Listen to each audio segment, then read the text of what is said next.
Allora, rieccoci, è stata chiarissima Anna Biancardi dallo SPI CGIL di Rovigo, e quindi informatevi, chiamate se avete dubbi o perplessità presso la sede. Renato Bressan, era prima arrivata una mail che chiedeva ma io del 42 quando verrò vaccinato? Aspettare. Il piano di programmazione, troppo giovane, se poi fanno pressing per i 90 centenari hai voglia. Devo dire che anche personalmente ogni tanto mi chiedo chissà quando lo farò io, ecco, ma poi capisco e mi rendo conto che c'è un piano che viene programmato e cerchiamo di fare in modo di accelerare il più possibile per dare la maggior copertura a tutti. Adesso c'è questa importante esperienza scozzese a cui tutti adesso stanno guardando per dire facciamo la prima vaccinazione il più possibile di massa, perché ad esempio con AstraZeneca è possibile arrivare, come dire, alla vaccinazione, al richiamo entro i 3 mesi. Sappiamo che invece Pfizer e Moderna entro i 21 giorni. E quindi sul tema, insomma, vaccinazioni, per un po' insistere, io certo mi rendo conto che è l'elemento, è la chiave di volta, insomma, dove possiamo effettivamente svoltare e ritornare gradualmente verso la normalità. È una normalità che dobbiamo però scolpire giorno per giorno, non arriva per via naturale, dobbiamo lavorare pezzo su pezzo.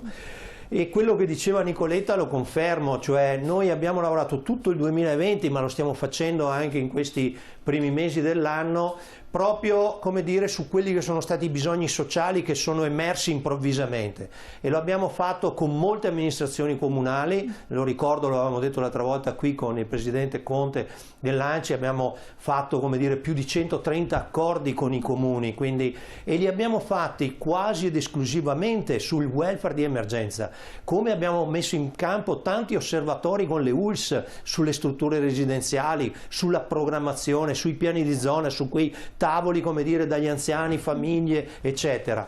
Quindi, come dire, è un lavoro costante che continuiamo a fare, e lo abbiamo fatto con la sensibilità che gli amministratori hanno mostrato, tutti da destra a sinistra, qui non si fa distinzione, perché dall'utilizzo delle mascherine alla distribuzione, al fatto che bisognava, come dire, mettere in campo la solidarietà alimentare, al fatto che bisognava mettere in piedi il telefono amico per le persone sole, al fatto, come dire, che bisognava aiutare le famiglie sulla didattica a distanza per i bambini, cioè una marea di bisogni sociali che sono intervenuti nuovi e che purtroppo hanno fatto scivolare, come ci dice il Censis recentemente nell'ultimo rapporto, altri 2 milioni di italiani che sono scesi sotto la soglia di povertà.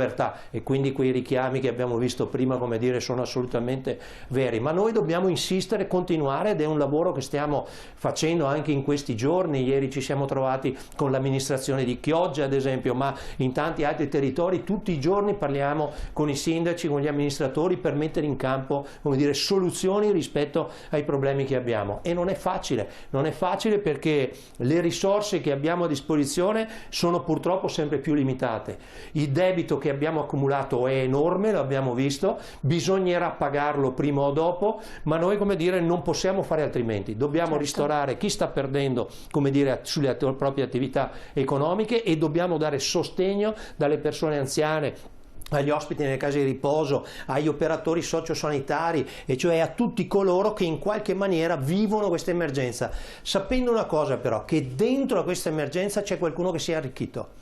Ecco, allora su questa cosa qui noi dobbiamo intervenire, ad esempio con la riforma fiscale. Draghi lo ha detto nel suo programma, e quindi noi ci auguriamo per davvero che in qualche maniera, come dire, si possa riequilibrare anche i pesi economici, perché noi non possiamo tollerare che ci sono milioni di persone povere e qualcuno che continua a arricchirsi sempre di più anche durante la tragedia. Questo è intollerabile, un sindacato non lo può assolutamente sopportare. Assolutamente. Poi la questione, niente, mi segnalano dalla regia che non c'è più tempo a disposizione, parleremo però anche delle case di riposo. Siamo stati più volte sollecitati, che hanno dei problemi anche loro, perché ovviamente tanti vanno via, ci sono le rette che sono alte.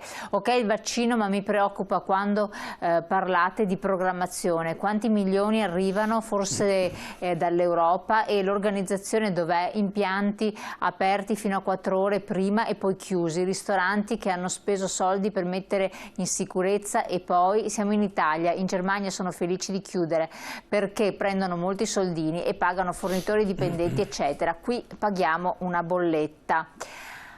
Allora, sì, questa è un'altra questione che magari affronteremo anche insieme, naturalmente anche con le parti sociali, per vedere che tipo di garanzie, di tutele, di pressing si può fare per ottenere i ristori a fronte di chiusure che vengono comunque continuamente appalesate, e le categorie coinvolte non tutte ricevono i ristori dovuti. Ci sono settori che proprio non hanno aperto da marzo, e quindi questo è un dato di fatto.